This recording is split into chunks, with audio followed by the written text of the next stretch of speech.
जहां सभी बच्चे हंसी खुशी मौज मस्ती करते हुए जा रहे थे। लेकिन आगे उनके साथ कुछ ऐसा हुआ कि वो स्कूल ट्रिप मौत की ट्रिप में बदल गई। आइए जानते हैं कि आखिर ऐसा क्या हुआ उन बच्चों के साथ। स्कूल के बच्चे ट्रिप के लिए जा रहे होते हैं। रात के समय रास्ते में बस को एक झटका लगता है, जिससे नेहा सामने बैठी एक औरत के पास आ जाती है और उसके गोद में सोए उसके बेटे का चेहरा देख लेती है, जो कि एक कंकाल था और उसके चेहरे पर कीड़े रेंग रहे थे।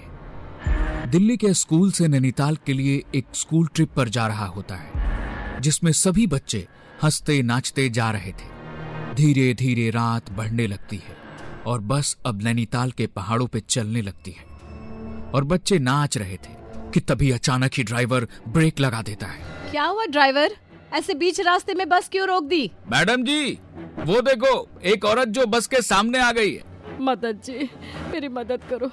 मेरा घर ऊपर पहाड़ी की तरफ है और रात काफी हो गई है। मुझे भी बस में बिठा लो, मेरा बच्चा काफी छोटा है, मदद करो मेरी। टीचर बाकी सभी टीचर से बात करके उस औरत को बस में बिठा लेती है।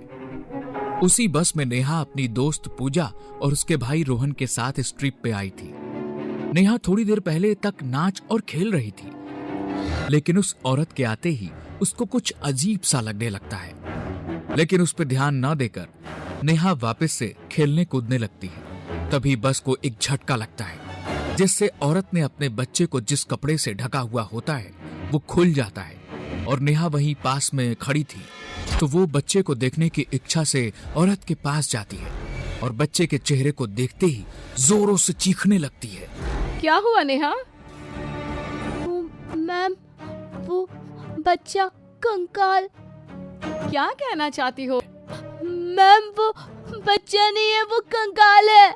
नेहा की बात सुन सभी हैरान हो जाते हैं और उस औरत को देखने लगते हैं। तभी वो औरत हंसते हुए अपने बच्चे का चेहरा खोलकर सभी को दिखा देती है और वो एक नॉर्मल सा बच्चा ही था।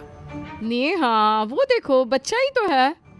देखो, तुम्हें ही देख रहा है। सभी लोग अपनी अपनी जगह पर बैठ जाते हैं और नेहा भी अपनी सीट की तरफ जाने लगती है और जाते जाते वो बच्चे को दोबारा देखती है।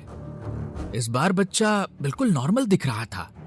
नेहा भी शांत हो जाती है और सभी फिर से मौज मस्ती करने लगते हैं। तभी औरत कहती है, बस मैडम जी, यहाँ ही रोक दीजिए बस। और वो औरत बस से उतर जाती है और जाते वक्त उसके बच्चे का खिलौना बस में ही गिर जाता है, जो रोहन उठाकर अपने पास रख लेता है। उसके जाने के बाद नेहा जब खिड़की से उस औरत को देखती है तो वो बस के पीछे की तरफ जा रही होती है और तभी अचानक ही औरत अपना सर घुमाकर नेहा को देखने लगती है और एक शैतानी हंसी हंसती है।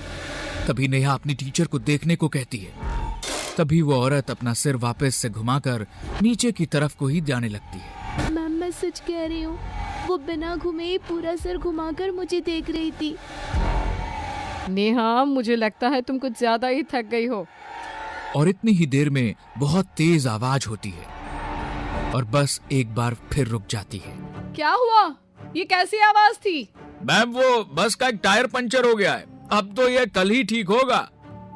सभी टीचर्स आपस में बात करते हैं और पास के एक होटल में रुकने को कहते हैं। सभी बच्चे डिनर करके सोने के लिए अपने अपने कमरे में जाने लगते हैं। नेहा, पूजा और पूजा का भाई एक ही रूम में रहने वाले थे, क्योंकि पूजा का भाई काफी छोटा था, इसलिए पूजा उसको अपने साथ ही रखती है। और इस वक्त रोहन के पास वही खिलौना है जो उस औरत के बच्चे का था।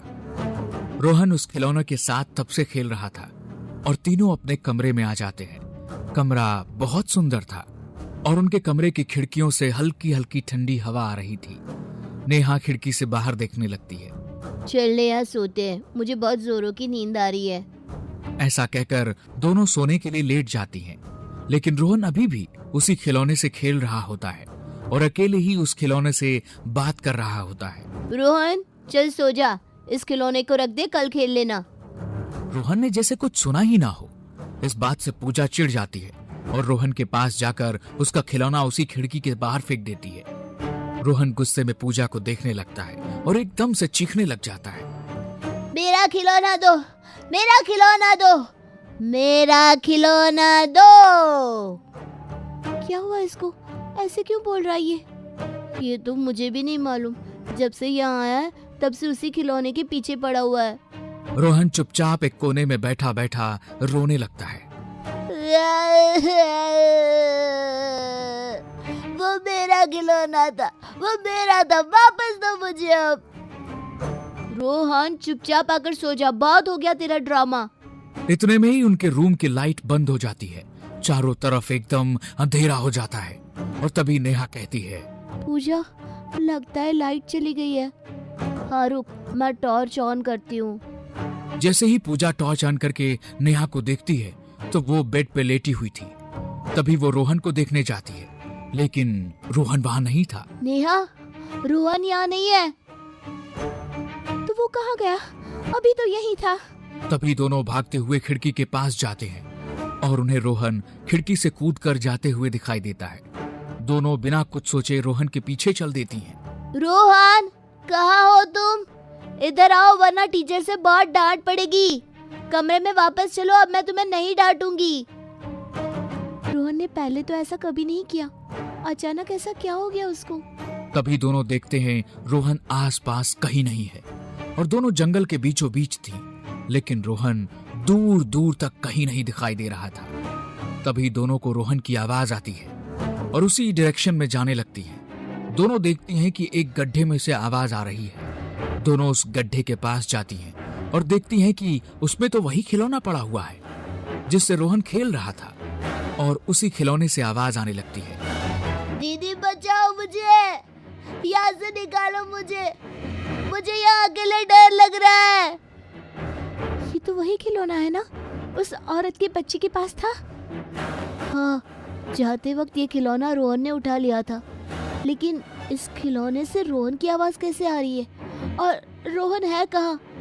कुछ तो अजीब है यहाँ। तभी जोरदार चीख के साथ वो खिलौना गड्ढे में से गायब हो जाता है और ये देख दोनों वहां से भागने लगती हैं और भागते हुए वो एक घर के पास पहुंचती हैं।